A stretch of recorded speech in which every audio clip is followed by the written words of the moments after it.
Goeiedag graad 12 leerders. My naam is Erika Jansen. Welkom by vandag se wiskundeles. Hierdie les word aan julle gebring deur die Noord-Kaapse Departement van Onderwys in samewerking met Pakama Navorsing en Ontwikkeling. Vandag moet ons 'n bietjie kyk na wiskunde vraestel 2 hersiening. Meer spesifiek, statistiek en dan ook analitiese meetkunde. Wat is die doelwitte van hierdie les? Eerstens wil ons hê dat julle teen die einde van hierdie les darm moet weet wat is die struktuur van julle vraestel 2 en dan meer spesifiek gaan ons fokus op die twee onderwerpe, statistiek en analitiese meetkunde. Ons kyk eers bietjie net na die samestelling van die vraestel. Die twee onderwerpe wat ons vandag gaan doen, is jou eerste twee onderwerpe in hierdie vraestel. Die statistiek tel 20 plus of minus 3, met ander woorde dit kan strek van 17 tot by 23 punte in jou vraestel en is gewoonlik vraestel vraag 1 en 2. Dit beteken dit tel so 13% van jou vraestel. Daarna volg die analitiese meetkunde wat 40 plus of min 3 is, met ander woorde so 27% van jou vraestel. Dit is gewoonlik ook verdeel in so 2 vrae, naamlik vraag 3 en 4. Daarna volg die grootte, die trigonometrie van 33% en dan die euklidiese meetkunde en die meting wat daarin gekombineer kan word. Goed, kom ons kyk dan nou na die statistiek. Die eerste vraag wat ons hier gaan kyk, is 'n vraag 1 wat uit die Vrystaatse September 2024 vraestel 2 kom. En dit sê die volgende: 'n opname is onder inwoners gemaak oor hoeveel liter water hulle per week in hulle huishouding gebruik. En dan gee hulle vir jou 'n tabel met al die resultate. Julle sal sien, hulle groepeer dit in verskillende intervalle. Die intervalle is hoeveelhede van 50. Hierdie inligting word alles vir jou gegee. Dan gee dit langsam die frekwensie, met ander woorde die hoeveelheid waardes in daai spesifieke interval. Kom ons kyk nou wat vra hulle. Die eerste vraag vra: in jou antwoordboek moet jy nou hierdie tabel vat en jy moet hom gaan voltooi. So julle sal nou 'n antwoordboek kry en dan is al hierdie goeders is nou klaar daarin. Jy moet net die waardes gaan insit.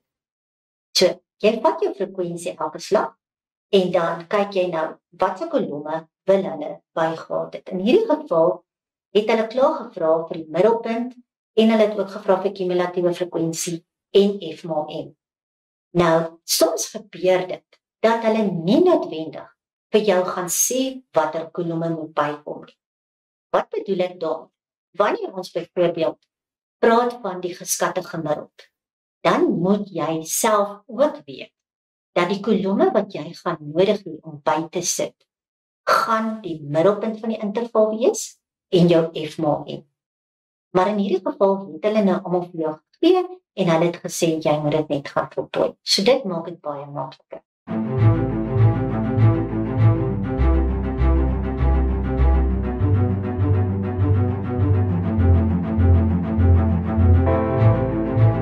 Kom ons kyk hoe lyk hy as hy nou voltooi is. Ek gaan gou net deur elke kolom hardloop net om vir jou te verduidelik waar dit vandaan kom. Die eerste kolom is die middelpunt van die interval. Hoe kry ons die middelpunt van die interval? Ons vat die eerste waarde hier en die tweede waarde daar van elke interval. Ons plus hulle bymekaar en deel dit dan deur 2. Wees net baie versigtig. Jy kan nie op jou sakrekenaar gaan intik 50 plus 100 gedeel deur 2 nie. Hoekom nie? Want dan gaan hy net die 100 gedeel deur 2.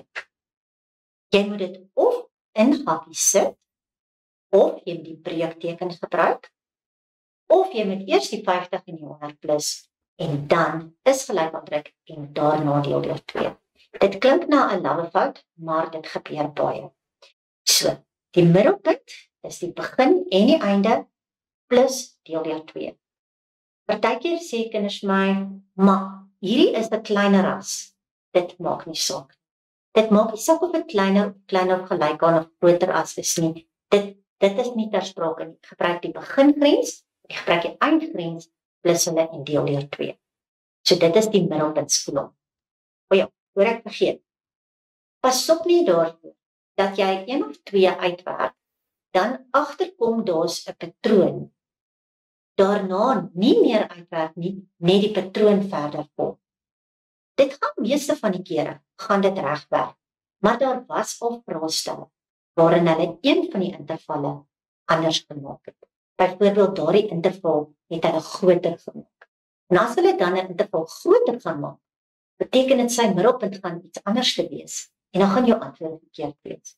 So maak of baie seker dat jou intervalle presies almal ewe groot is, of werk letterlik maar elkeen keer. Goed, dis die middelpuntkolom. Dan die kumulatiewe frekwensie. Met die kumulatiewe frekwensie, kumulatief beteken jy sit dit by mekaar. So, die Engelse het 'n term running balance. Ek hou nogal van daardie woord, want dit sê vir my, dis soos 'n lopende saldo. Dit sê ek begin en elke slag sit ek ietsie by.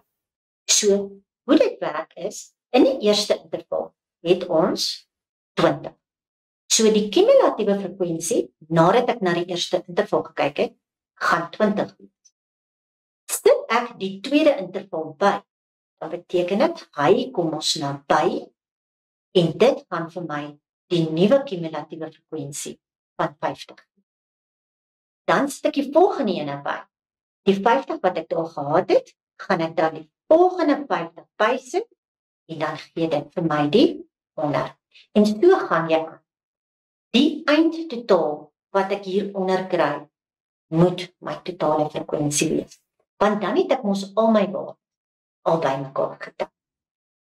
Nou goed, laaste kommentkolom is baie maklik. Jy vat letterlik elke slag die waarde in die F-kolom, die waarde in die M-kolom, en jy maal hulle net by mekaar. Hierdie waardes gaan ons dan almal by mekaar tel, want ons gaan dit vorentoe gebruik in die berekening van ons geskatte gemiddeld. Goed, kom ons kyk wat is die volgende vraag. Vraag 1.2 vra hulle, bereken die geskatte gemiddelde hoeveelheid liter water, wat deur elke huishouding per week gebruik word.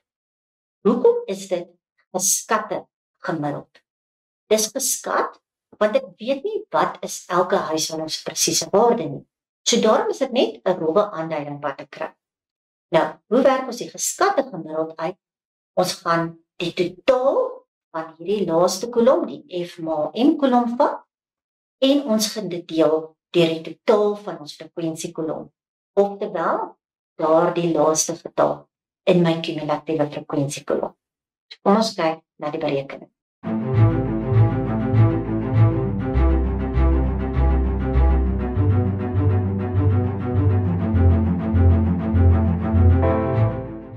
So ek het die R100,000,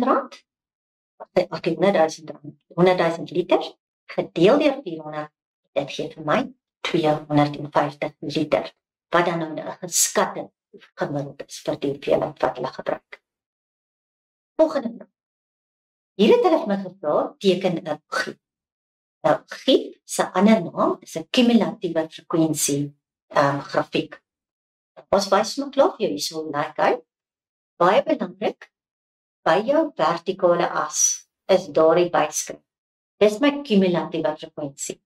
So as ek nou terugdink aan my tabel, dan gaan ek daardie kumulatiewe frekwensiekolom die hele tyd gebruik op die y-as, en dit gaan my y-waarde gee wat ek elke slag gaan plot. Die aantal liters wat gebruik word, gaan nou my interval op my gee. So die eerste interval was van 50 tot by 100. Maar watter waardes gebruik ek?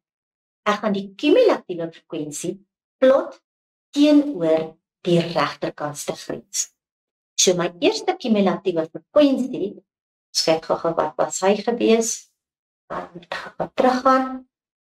Ons eerste kumulatiewe frekwensie was 20 gewees. Vraag 1.3 vra dat ons 'n gief van hierdie data moet teken. Die kumulatiewe frekwensie grafiek, oftewel die gief, gebruik ons dan om aan te dui hoe die kumulatiewe frekwensie oor tyd toeneem. So, op die vertikale as moet jy dan onthou, jy moet daar aandui dat dit die kumulatiewe frekwensie is. Nou, op die horisontale as werk ons met die intervalle, maar ons skryf nie 50 kleiner gelyk aan x kleiner gelyk aan 100. Nee, ons skryf die grense van die intervalle, skryf ons neer. So die eerste interval strek van 50 tot by 100. Tweede interval van 100 tot by 150. Maar nou waar kry ons die waardes vandaan? Die kumulatiewe frekwensie, die eerste kumulatiewe frekwensie wat jy gehad het, dit was 20. Daardie 20 plot jy dan teenoor die regtergrens van die interval. Sien dit so, jy kry eers die hele interval se data bymekaar voordat by 20 uitkom. En daarom sê ons dan dat ons plot dit teen die regtergrens of die einde van die interval. So daarom is die eerste waarde daar by 100, daardie kolletjie wat ek daar maak. Wat belangrik is met die grief, is dat jou laaste waarde die 400 moet wees, wat ons aan die einde gekry, en hy is dan teenoor die einde van die laaste interval, naamlik die 400. Dan, aan die begin van die grafiek, baie belangrik, jy moet hierdie grafiek anker. Waar anker ons die grafiek? By die eerste grens, die linkergrens van die eerste interval. Party dink ons moet hom altyd anker by 0. Nee, dis nie waar ons hom anker nie. Ons anker hom by die begin van die eerste interval. Waarvoor kry jy punte by hierdie ding gewoonlik? Hulle kyk dat jy hom geanker het. Hulle kyk dat jy aan die regterkant van jou intervalle plot. En dan regtig baie belangrik, is jy moet hierdie kurwe, moet jy met vryhand 'n gladde kurwe teken. Jy kan nie jou liniaal vat en hom met skerp punte teken. Jy moet 'n gladde kurwe hierso teken. Goed, vraag 1.4 vra nou, ons moet nou ons grief wat ons gehad het, moet ons nou gebruik om die mediaan van die datastel te kry. Ek dink eers gou mooi, as ek die mediaan van enige stel kry, dan wil ek mos die middelste waarde hê. So, ek gaan kyk eers, hoeveel waardes het ek in hierdie datastel? Dit was my 400. Om in die middel te kom, moet ek tog dit dan vat en deel deur 2. So, ek deel hom deur 2 en daarom gaan kyk ek hier by 200. So, ek begin op daardie as, by die 200, en dan loop ek reg deur tot ek teen die grafiek bots, en dan gaan ek afwaarts tot ek hier aflees op die x-as, 250. En dit gee dan vir my mediaan. Goed, volgende vraag. Vraag 1.5 sê, ons moet kommentaar lewer oor die skeefheid van die data. En wanneer jy kommentaar moet lewer, of jy kry ook vraag, waar jy sekere soos 'n teorie antwoord moet gee, dink altyd oor wat jy alreeds uitgewerk het. In hierdie geval het ons alreeds uitgewerk dat die gemiddeld 250 was en dat die mediaan ook 250 was. Nou wanneer jou mediaan en jou gemiddeld presies dieselfde is, beteken dit is simmetriese verspreiding. So as ek dit vir jou as 'n normaal kurwe kan teken, dan gaan hy omtrent so iets lyk. Dit beteken jou gemiddeld en mediaan kom hier in die middel omtrent by mekaar. As jy gemiddeld het wat hoër of laer gaan, dan gaan jou grafiek begin skeef trek. So in hierdie geval is dit 'n simmetriese grafiek en my rede is van die gemiddeld is gelyk aan die mediaan. Goed, vraag 1.6 vraag. Die munisipaliteit beperk nou die watergebruik as gevolg van watertekorte. So die inwoners mag nou nie meer as 300 liter water per huishouding per week gebruik nie. Hoe sal dit die standaardafwyking beïnvloed? Nou, in daardie opsig moet ons eintlik weet wat beteken standaardafwyking. Standaardafwyking het 'n spesifieke lang formule. As jy op jou formuleblad gaan kyk, sien aan die regterkant onder, is daar 'n formule waar daar so 'n sigma teken is en jy het hakies en kwadrate.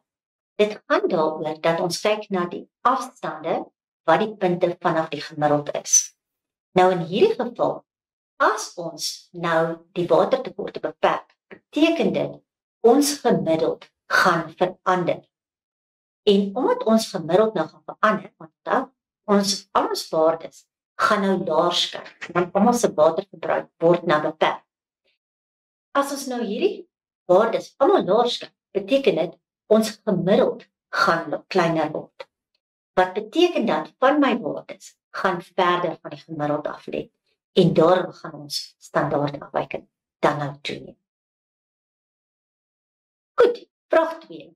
Hier beweeg ons weer meer na die matriekwerk toe. So, wanneer ons kyk na die matriekwerk, dan jy tipies of 'n tabel kry met X en Y waardes, so jy gaan 2 kom ons sê faktore of konsepte hê wat jy teen mekaar gaan afspeel. Of jy gaan wat ons noem 'n spreidingsdiagram hê. Dit is daardie diagram wat so uit so 'n klomp kolletjies bestaan. Maar goed, hierdie ene is die tabel met die X en Y waardes. Eerste vra ons moet die vergelyking van die regressielyn kry. En dan moet ons die vorms skryf, Y is gelyk aan. Nou wanneer ons hierdie doen, gebruik ons sakrekenaar. So op meeste sakrekenaar gaan jy dan net met mode na stats toe.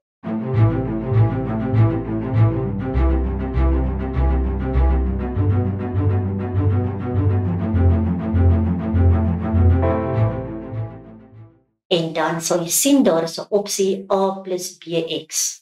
Dit lyk soos 'n reguitlynvergelyking. Jy gaan hom gebruik en dan gaan hy jou toelaat om 'n tabel in te tik. Die boonste ry is die X-kolom. So jy gaan in plaas daarvan dat hy nou horisontaal gaan lees soos op jou vraestel, gaan jy net al jou X-waardes links vertikaal af intik en dan die Y-waardes in die kolom langsom. So jy gaan heeltyd hê XI.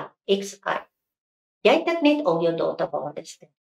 As jy klaar is, dan druk jy gewoonlik op meeste sakrekenaars die AC-knoppie en dan gaan jy na Shift Stat toe. By Shift Stat sal jy dan ook sien daar is 'n opsie REG. Dit staan vir regressie. Jy gaan dan daai opsie gebruik en dan sal jy sien daar kry jy jou A-waarde, jou B-waarde en dan ook wat ons later gaan gebruik, ons R-waarde. So in hierdie geval gaan ons nou kry ons regressielyn se A-waarde is 0,0478 en so gaan dit aan, maar ons gaan hom afrond tot 2 desimale. En dan ons B-waarde is dan 0,006 wat dan gaan afrond na 0,01. Dit vervang jy dan net in daardie vergelyking en dit is dan jou regressielyn se vergelyking. Nou hierdie regressielyn kan jy dan nou gebruik om voorspellings te maak oor jou data. So kom ons kyk na die ander vraag. Vraag 2.2 vra dat ons moet die regressielyn gebruik. So hulle sê vir jou hier om hom te gebruik om die beenkrag van 'n 18-jarige ou seun te voorspel indien hy 110 beendrukke per dag kan doen. So as jy nou gaan kyk, die beendrukke wat hulle hier vir my gee, en julle daar, dit is my X-waarde. So jy gaan jou regressielyn se vergelyking net neerskryf en dan gaan jy die 110 by die X indik. En dan werk jy net uit. En dit gee dan vir jou jy uiteindelike antwoord van 1,15. En dit is dan jou krag wat jy in daai doelwit kan voorspel. Kom ons gaan kyk bietjie. As hulle vir ons sê dat 'n 18-jarige ou seun doen 250 beendrukke per dag, vra jy nou hier, kan ons nog steeds daardie regressielyn formule gebruik om die krag in sy bene te voorspel? Die antwoord is nee. Hoekom nie? Want as ek gaan kyk na die tabel wat hulle vir my gee, strek my waardes van 36 wat my kleinste waarde was en 136 wat my grootste waardes was. So die data wat ek versamel het, voorsien net vir daardie interval. As ek nou 'n ekstreme waarde gaan inverval, soos die 250, hy lê baie ver weg van daai waardes, dan is dit nie noodwendig 'n goeie voorspelling van die antwoord wat ek soek. So daarom gaan ons sê, nee, ek gaan dit nie kan doen nie, en die term wat ons hier gaan gebruik, is dat dit ekstrapolasie is. As jou waarde binne in die X se interval val, dan is dit interpolasie. Goed, vraag 2.4 vra, bereken die korrelasiekoëffisiënt van hierdie datastel. Nou jy het reeds hierdie data ingetik op jou sakrekenaar, so jy hoef dit nie weer te doen nie. Al wat jy nou gaan doen is jy gaan weer net druk Shift Stat en dan sal jy sien daar is 'n opsie weer regressie, want jy is besig met regressielyne. En by regressielyne, daar waar jy nou die A en die B gekry het, sal jy sien daar's 'n R. Kies daardie opsie en dit gee dan vir jou korrelasiekoëffisiënt.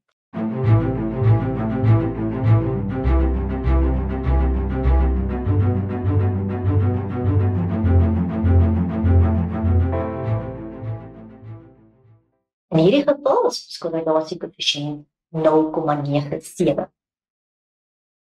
Die volgende vraag is dan altyd iets in die lyn van jy moet nou die verwantskap tussen die aantal beendrukke en die beenkrag van die seun beskryf. Nou baie kinders skrik vir hierdie vraag want hulle dink dis 'n teorievraag. Dit is nie reg. Al wat jy moet doen is jy moet die vorige vraag, die korrelasiekoëffisiënt gebruik en dan behoort jy in jou handboek 'n tabel te gehad het wat vir jou 'n aanduiding gee van watse tipe van woorde gaan jy gebruik. Nou, dis eintlik baie maklik om te onthou. Dink in terme van punte.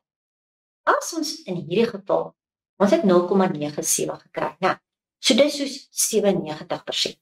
Nou as iemand 97% kry vir wiskunde, is dit baie sterk. Dit is 'n baie sterk kandidaat. So dis ook die woorde wat ons hier gaan gebruik. Maar ons moet ook onderskei. Ons korrelasiekoëffisiënt kan tussen -1 en +1 dien. Wanneer hy negatief is, beteken dit maar net ons het 'n afnemende korrelasie, met ander woorde, soos wat die een veranderlike toeneem, ons x-waarde, gaan ons y-waarde afneem. So as ek 'n regressielyn sou konstrueer, sou hy 'n negatiewe helling hê. As ek 'n positiewe R het, beteken dit ons korrelasie is positief en dan sou ons 'n positiewe regressielyn. So in hierdie geval, omdat my waarde 0,97 is, gaan ek die volgende woorde sê. Ek gaan sê, dis 'n baie sterk positiewe korrelasie tussen, dan gee ek my twee veranderlikes wat ter sprake is, naamlik my beendrukke per dag en dan die krag van die bobbeen. Goed, nou 'n bietjie analities. Vraag 3 uit die Vrystaat se September 2024 vraestel 2. Wanneer ons kyk na hierdie diagram, sê hulle vir ons en lees maar altyd daardie geskrewe stukkie. Dit gebeur soms dat hulle in die geskrewe stukkie vir ons iets sit wat nie noodwendig op die skets aangedui is. Soos byvoorbeeld tipies, hulle kan in die geskrewe stukkie vir ons sê dit is 'n gelykbenige driehoek, maar dalk nie op die skets vir ons aandui dat daai twee sye ewe lank is. So pas op vir sulke goed. Pas op ook vir soeklees dat jy net lees vir syfers.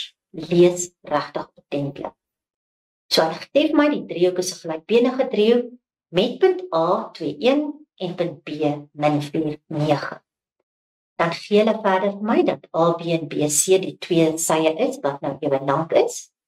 En hulle sê verder vir my BC is ewewydig aan die y-as. Nou dis baie belangrik. Hoekom? Want ek gaan dit vorentoe gebruik. So as jy was, dan ek nou sommer vir my daar ingevul dat hy ewewydig is. So die eerste vraag is gewoonlik redelik maklik. Dit fokus gewoonlik op jou graad 11.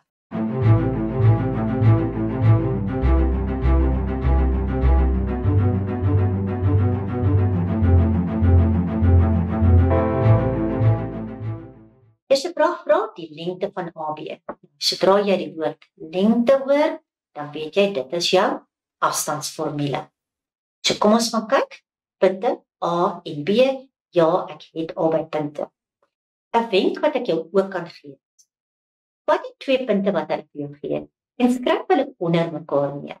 Dit maak die invervanging in die formule net baie makliker, veral as daar negatiewe getalle betrokke is. So kom ons vervang gou. Ons het ons x-waardes en y-waardes en ons behoort 'n lengte te kry van AB is gelyk aan 10. Nou wanneer jy in eksamen werk, regtig baie belangrik by analities. Enige iets wat jy uitwerk, gaan vul dit op jou skets in. So in hierdie geval sal ek nou daar gaan invul. Daardie lengte is 10. Onmiddellik help dit my, want daardie twee sye is mos ewe lank. So kan daar ook 'n 10 gaan pak. Goed, kom ons beweeg aan na die volgende vraag. Volgende vraag sê, hulle soek nou die koördinate van C. So kom ons kyk. Hierdie lengte was ons nou 10 en daardie lengte was 10. Onthou ek het nou gesê, dit is regtig belangrik, die feit dat hy ewewydig is aan die y-as.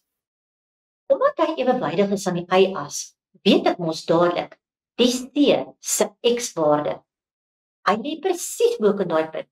So sy x-waarde moet presies dieselfde wees as punt B se.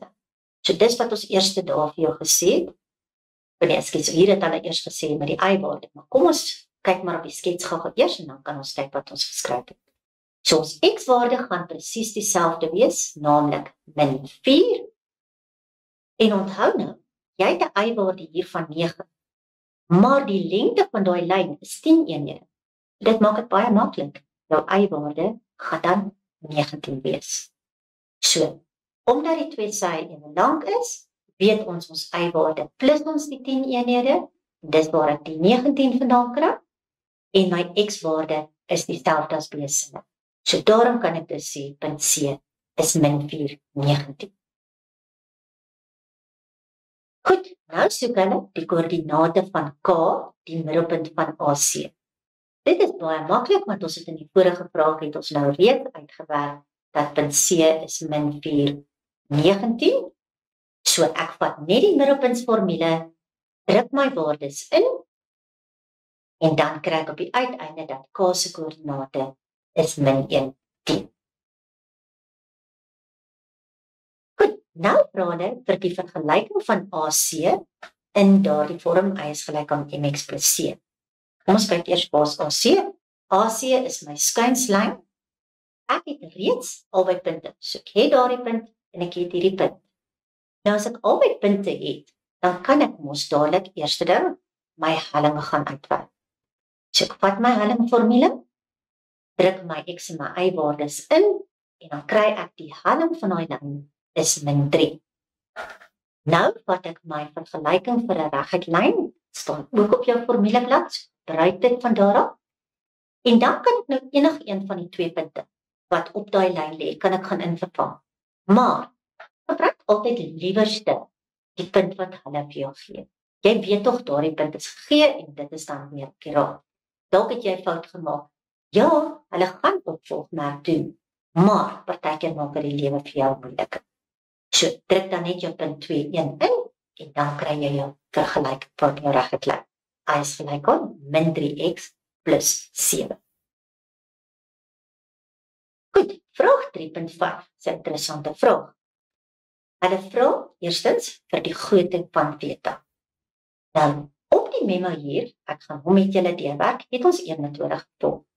Daar is ook 'n ander metode, maar dit werk vir laaste.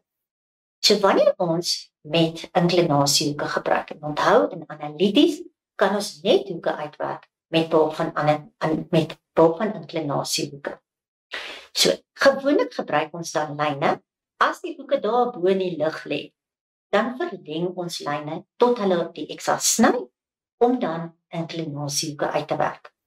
So die eerste een waarmee hulle hier gewerk het, is in die vorige vraag het ons mos uitgewerk dat die helling van daai lyn was -3. So as ek nou weet wat die helling is, dan kan ek mos my inklinasieformule gebruik, en hy is ook op jou formuleblad, dan van my inklinasiehoek, nou in die geval jou inklinasiehoek sal daar lê. So die inklinasiehoek se tan gaan dan gelyk wees aan die helling van daai lyn. So dan druk ons eers shift tan van 3. Hoekom net shift tan van 3? Want ons wil die verwysingshoek uitwerk.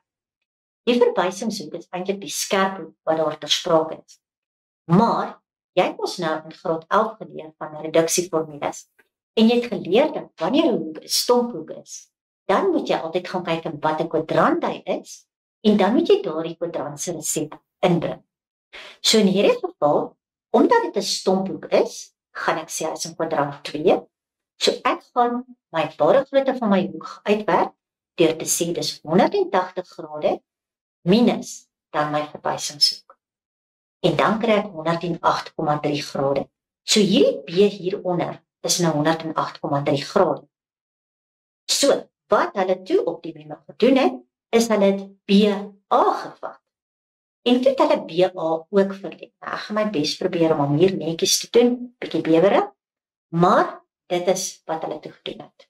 Toe gaan werk hulle sy inklinasie ook uit. Kom ons kyk hoe dit gewerk.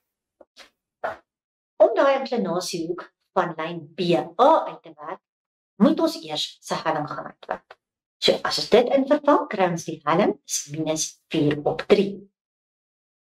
Dan gebruik ons weer die inklinasiehoek, so ek druk shift dan van 4/3, dit wel nie die negatiewe waarde nie, want ons gebruik die resep om die kwadrant in ag te neem. Wanneer ons dit dan doen, kry ons 'n hoek van 53,13 grade. En daai 53,13 is die skerp hoekie. Maar onthou nou, ons is in hierdie geval nou besig met daardie hoekie daar, ek gaan hom met 'n sterretjie merk. Daardie hoekie daar is 'n stomphoek. So weer eens moet ek my reduksieformules vir daardie stomphoek toepas. So dit gaan dan wees 180 minus die 53,13 grade en dit gee dan vir my 126,87 grade. So wat hulle dan doen, hulle sê goed, daardie hoekie wat ek nou met 'n sterretjie gemerk het en beta wat nou hierdie onderste hoek by daai punt is.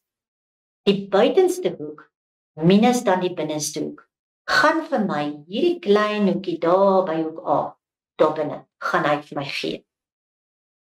Dan, as ons daai klein hoekie het, dis nou 18,44 grade. Hy is mos regoorstaande met daardie hoekie. So hy is ook 18,44 grade. En dan kan ek sê, goed, maar my driehoek is 'n gelykbenige driehoek. So hierdie hoekie hier en daardie hoek theta moet ook presies dieselfde grootte wees. En dus is theta gelyk aan 18,44 grade. Ek gaan agtergegaan vir julle 'n baie korter pad wys. Wat hulle kon gedoen het, is hulle kon gesê het, goed, hierdie lyn hier is mos 'n perfekte vertikale lyn. So as ek hom sou aftrek eksas toe, weet ek mos, daai hoek sal 90 grade wees. Nou, as daai hoek 90 grade is, kon ek met hierdie groot driehoek, daardie driehoek wat daar so lê, kon ek met hom gewerk het. En nadat ek hierdie hoek beta gekry het, net hom as 'n buitehoek gebruik het en gesê het, dis beta minus 90 grade, en dan kon ek direk by theta uitgekom het. So dis nog net so 'n stukkie interessant. So theta op die uiteinde is dan 18,44 grade. Ons kyk na die volgende vraag. Hy vra vir die oppervlakte van driehoek ABC. Nou onthou nou, dit is nie 'n reghoekige driehoek. So jy kan nie 'n basiese oppervlakte formule gebruik nie. Jy moet die oppervlakte reël wat jy in graad 11 gebruik, moet jy hier toepas. So, ons het in die vorige vraag, het ons daai theta uitgewerk. So ek het die theta, ek weet reeds hoe lank is BC, want ek het dit mos vroeër uitgewerk. Dit was 10 eenhede. Nou kan jy gaan, jy het C se koördinate ook. So met behulp van C en met A, kan ons nou die afstandsformule gebruik, en dan kan ons A steeds se lengte uitwerk. Nou as jy dit gaan uitwerk, gaan jy kry C se wortel 10. Dan as ek nou AC se het, ek gaan daar met 'n wiedelmerk, as ek sy lengte het, dan is dit maklik, want dan het ek twee tye ingeslote hoek, en dan kan ek die oppervlakte gaan uitwerk. So, kom ons vervang in. Dis half, maal die lengte van BC wat 10 is, en die lengte van AC wat 6 wortel 10 is, ons sin van 18,44 grade. En dit gee vir my 30 vierkante eenhede. Goed, 3.7. Nou soek hulle die koördinate van D. Wanneer ons so iets gevra word, hulle kan ook vra as dit parallelogram is. In hierdie geval sê hulle vir my, ABCD is 'n ruit. Nou moet jy terugdink, wat is die eienskappe van 'n ruit? 'n Ruit is al vier sy sye is ewe lank, en ons weet ook sy oorstaande sye is ewe wydig. So, as ons nou ons ruit gaan voltooi, is die volgorde van daardie letters is regtig baie belangrik. So jy begin by A en jy loop. Dan gaan jy na B toe, dis my volgende punt, dan na C toe. Om 'n ruit te vorm, kyk jy waar verwag jy min of meer gaan die vierde punt lê. Nou die vierde punt moet dan ongeveer daar sou lê om my ruit te kan voltooi. Maar nou baie belangrik, is as jy terugdink, ons het aanvanklik gesê, daardie lyn is ewewydig van die y-as. So hy is perfek vertikaal. Wat beteken, hierdie punt D, wat ons daar soek, is ook perfek vertikaal bokant punt A. So dit gee klaar vir my, dat D se x-waarde moet dieselfde as A se x-waarde wees. So D se x-waarde is klaar 2. Kom ons dink aan die y-waarde. Wat is die lengte van daai lyn gewees? Dit was 10 eenhede. So as daai ene 10 eenhede is, en dan moet hierdie ene mos ook 10 eenhede wees, want jou ruitse stye is mos almal ewe lank. So as ek nou vertikaal opbeweeg vir presies 10 eenhede, vat ek net A se y-waarde, ek plus 10 eenhede by, en dan gaan ek my D se y-waarde kry. So daarvoor dat sit ek net weer alles bymekaar uitgee, kry ons die x-waarde van 2, en dan die lengte van BC sit ons dan by, en dit gee vir ons die y-waarde van 11. Goed, nuwe vraag. Nou is ons by die graad 12 werk. Nou in hierdie geval moet jy altyd baie mooi lees. Hulle gaan baie dikwels vir jou 2 verskillende sirkels gee. In hierdie diagram sê hulle, raak die sirkel met middelpunt M, die x-as by C, hieronder, en dan die y-as by C, by B. Dan sê hulle, daar's 'n tweede sirkel met 'n vergelyking, en 'n negeries vergelyking, wat deur punte A, M en B gaan. So dis nou my kleiner sirkeltjies. So onthou nou, hulle gee die klein sirkeltjies se vergelyking vir my. Dan sê hulle die vergelyking van die gemeenskaplike koord AB, so dis eintlik my reguitlyn wat ek daar sien, en hulle gee daai vergelyking vir my. Kom ons kyk wat is die vraag. 4.1 vra hulle, kry die koördinate van middelpunt en die radius van die sirkel wat deur B, M en A gaan. So met ander woorde, hulle soek nou die middelpunt en die radius van daai klein sirkeltjie. Nou hulle het die vergelyking vir my gegee, maar die vergelyking, so sê, is in daardie vorm. En ek kan nie van daardie vorm af my radius en my middelpunt aflees nie. Ek moet om in draaipunt, of nie in draaipuntvorm kry nie, in die vorm kry soos wat hy op ons formuleblad staan. Reg?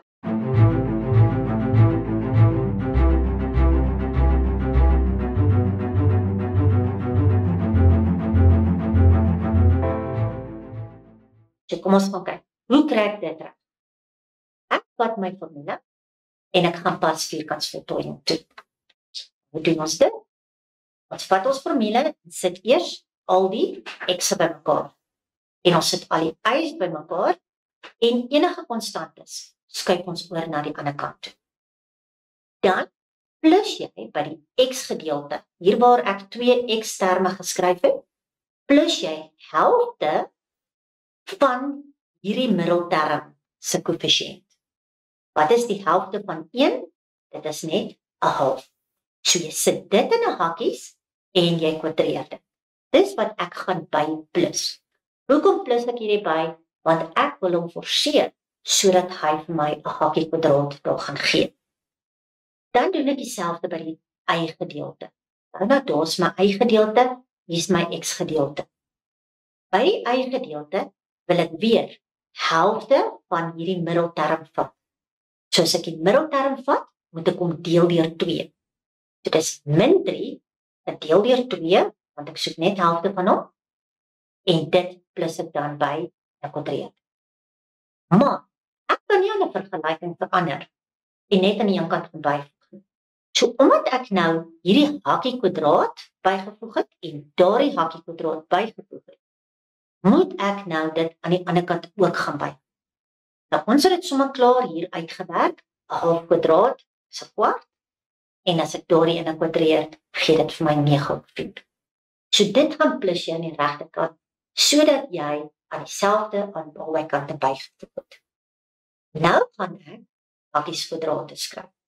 So die eerste ene, jy vat die vierkantswortel van die x, jy vat die vierkantswortel van daardie derde term, so die vierkantswortel van 'n kwadraat is maar net die hakkie self, en die teken kry jy altyd van die middelste term af.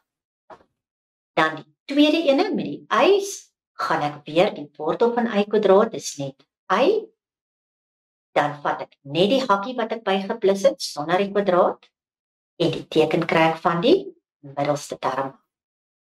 En die regterkant kan jy maar jou sakrekenaar vat, en jy kan hom net gaan uitvat.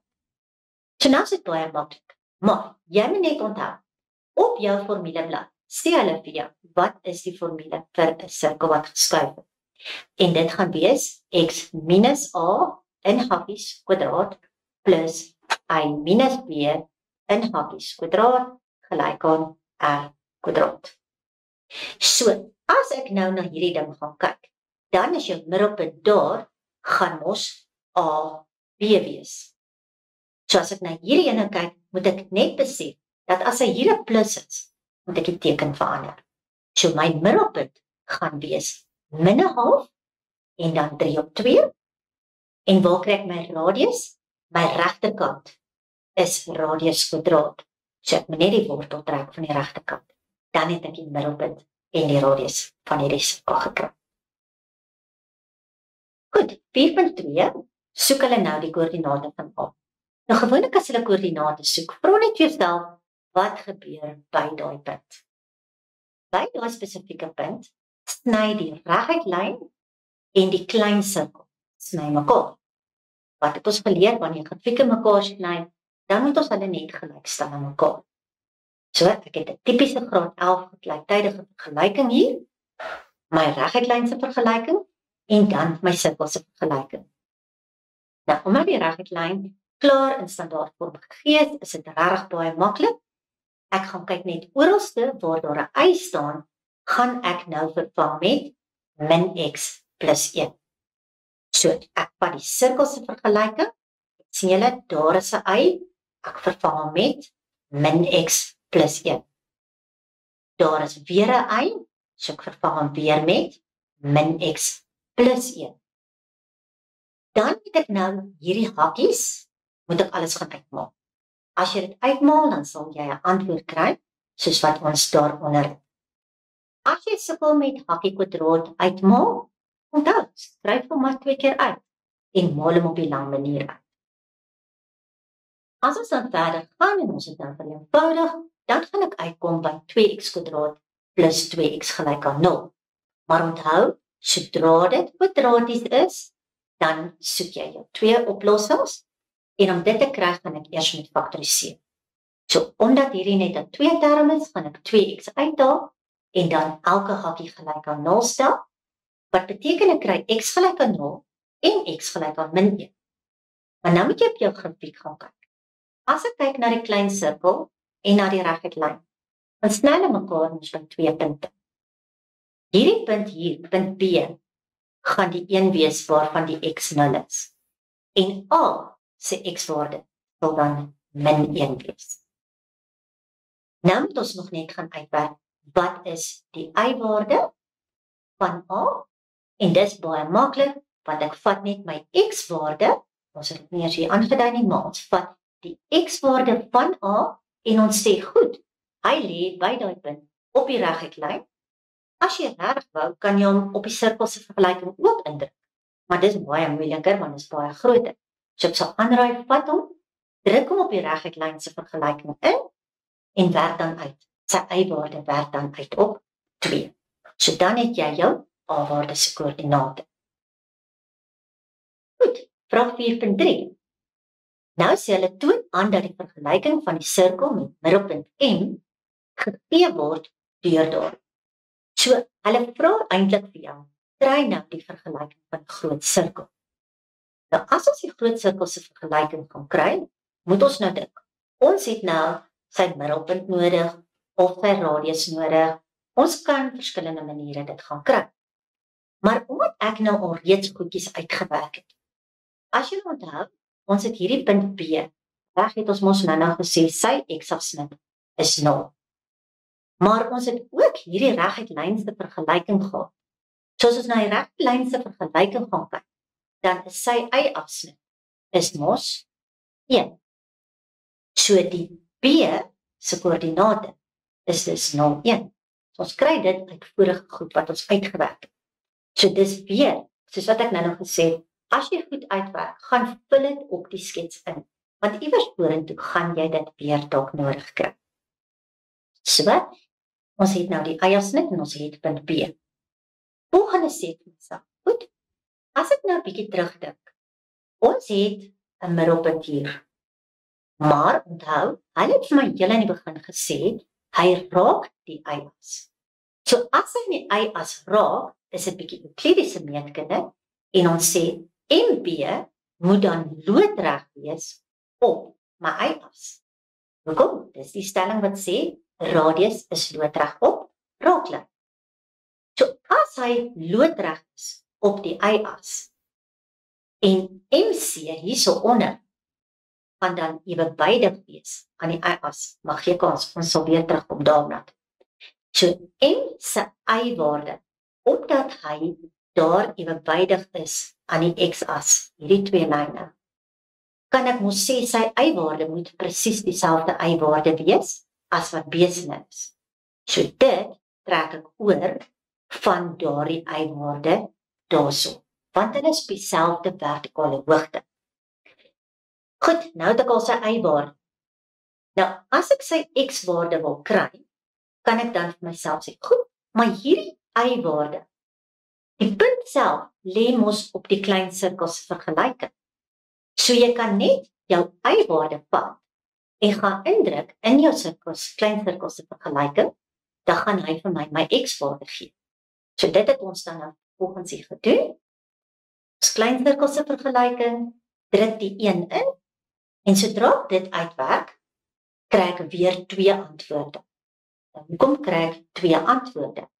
Want onthou, die y-waarde is 1. Nie net by 1 punt nie, dis daar by 0 by B en dan ook hier by N. So hy gaan op 2 plekke 'n y-waarde hê van 1. So daarom gaan ek 2 x-antwoorde kry.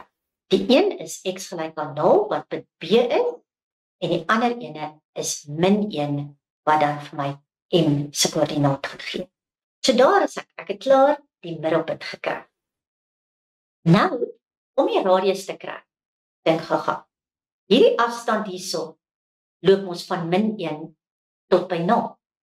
So ek kan dit daaruit aflees. Ons radius moet dan 1 eenheid lank wees. En dan gaan ons sê, goed, daar's nog 'n ander manier wat jy ook kan gebruik. Jy weet mos, hierdie radius MC, hy gaan nou ook loodreg wees op die x-as. Hoekom? Want dis ook 'n radius loodreg op 'n raaklyn. So omdat hy dan ook loodreg is, beteken dit hy is weer ewewydig aan my y-as. En as hy ewewydig is aan die y-as, beteken dit hy gaan ook dieselfde y-waarde hê wat ek reeds gesien het, want ek het dit reeds in die middelpunt se koördinate uitgewerk. So jy kan dit van daar af ook aflees dat jou radius 1 is. En al wat jy dan doen, is jy gaan vervang terug. Jy het mos nou jou middelpunt, pas op net, onthou, as hy negatief is daar, dan gaan hy hierdie teken hierso, gaan hy verander na 'n plus toe, want dis x minus a. En dan die ander waarde, die b-waarde het ons daarin vervang, dis my y-waarde van my middelpunt, en dan my radius, wat 1 was, maar onthou net, hy is eintlik hier gekodreer. Dan maal jy net alles uit. Hoekom? Want hulle het vir my gevra, jy moet by daardie vergelyking uitkom. So jy kan hom nie in die vorm gee, soos wat hy op jou formuleblad is nie. Jy moet hom uitmaal, sodat jy by daai naamvergelyking kan uitkom. Goed, vraag 4.4. By vraag 4.4 sê hulle vir my, die sirkel, die diagram raak 'n sirkel met die middelpunt M, die x-as by C en die y-as by punt B. Dit is alles wat ons voorheen gehad het. Nou sê hulle, daar's 'n reguit lyn met 'n vergelyking, y is gelyk aan min x plus k. So daai lyn is nou daar, en hy is 'n raaklyn aan die sirkel met middelpunt M. So hy is 'n raaklyn aan die groot sirkel. So, iewerste het ons nou 'n lyn met 'n perfekte 45 grade helling links, maar hy moes opgeskuif het sodat hy perfek nou daar aan die sirkel kan raak aan die kant. Nou, eerste ding vra hulle vir jou, jy moet aantoon dat die vergelyking geskryf kan word, en dan gee hulle vreeslike lang ding daar. Moenie skrik nie, dink net mooi. Jy het 'n lyn wat 'n raaklyn is, en net 'n sirkel. Wat weet jy? Die punt waar hulle aan mekaar raak, beteken mos, hulle is gelyk aan mekaar. So vat net die twee vergelykings, en los hulle op met behulp van gelyktydig vergelykings. So, as ek nou my twee vergelykings gaan neerskryf, ek het mos y is gelyk aan min x plus k, dis nommer 1, dis my reguitlynse vergelyking, en ek het my sirkels se vergelyking, want ek het dit mos nou in die vorige vraag gekry. Dan vervang ek net, oralste waar daar y staan, vervang ek nou met min x plus k. Sien julle hier waar y was, vervang ek met min x plus k, daar waar y staan, het ek vervang met min x plus k. Dan gaan maal jy alles uit, en dan wanneer alles uitgemaal het, dan sorteer jy hierdie ding, sodat al jou x-kwadrate bymekaar staan, al jou x'e bymekaar staan, en al jou konstantes, of enigiets anders wat nie x in dit nie, sit jy dan agter. Hoekom? Ek sien dit daar uit wat hulle soek. X-kwadraat, x, en dan wat ook al oorbly. So daarom gaan ek sorteer ek, dan by die eerste twee, kan ek die x-kwadrate bymekaar plus, dit gee vir my die 2x-kwadraat, waarmee ek reg is daar. Dan by die tweede en die derde een het jy x, jy haal dit uit, dan kry jy jou 4 min 2k, wat hulle daar gehad het, en dan alles wat aan die agterkant oorbly, stem ooreen met wat hulle gehad het. So dis eintlik maar net 'n ander manier om te vra, jy moet oplos vir die twee wat nou aan mekaar raak. Goed, dan kom ons by 'n interessante vraag. Hulle vra vir ons, wat is die numeriese waarde van k? Nou baie keer skrik jy regtig groot met hierdie ene, maar dink gou weer. Hierdie is 'n raaklyn. So, dink gou, raaklyn, hoeveel keer sny hulle mekaar? Net een keer. So, ek kan teruggaan na aard van die wortels toe, en ek kan sê, goed, ek het nou 'n kwadratiese vergelyking, want onthou nou, in die vorige vraag, het ons daai vreeslike lang uitdrukking gekry, né? Omdat hy net een oplossing het, waar hulle aan mekaar raak, beteken dit, my aard van die wortels gaan ek gelyke wortels kry, want is eintlik een wortel is eintlik twee gelyke wortels. So ek gaan terug en ek werk my diskriminant uit.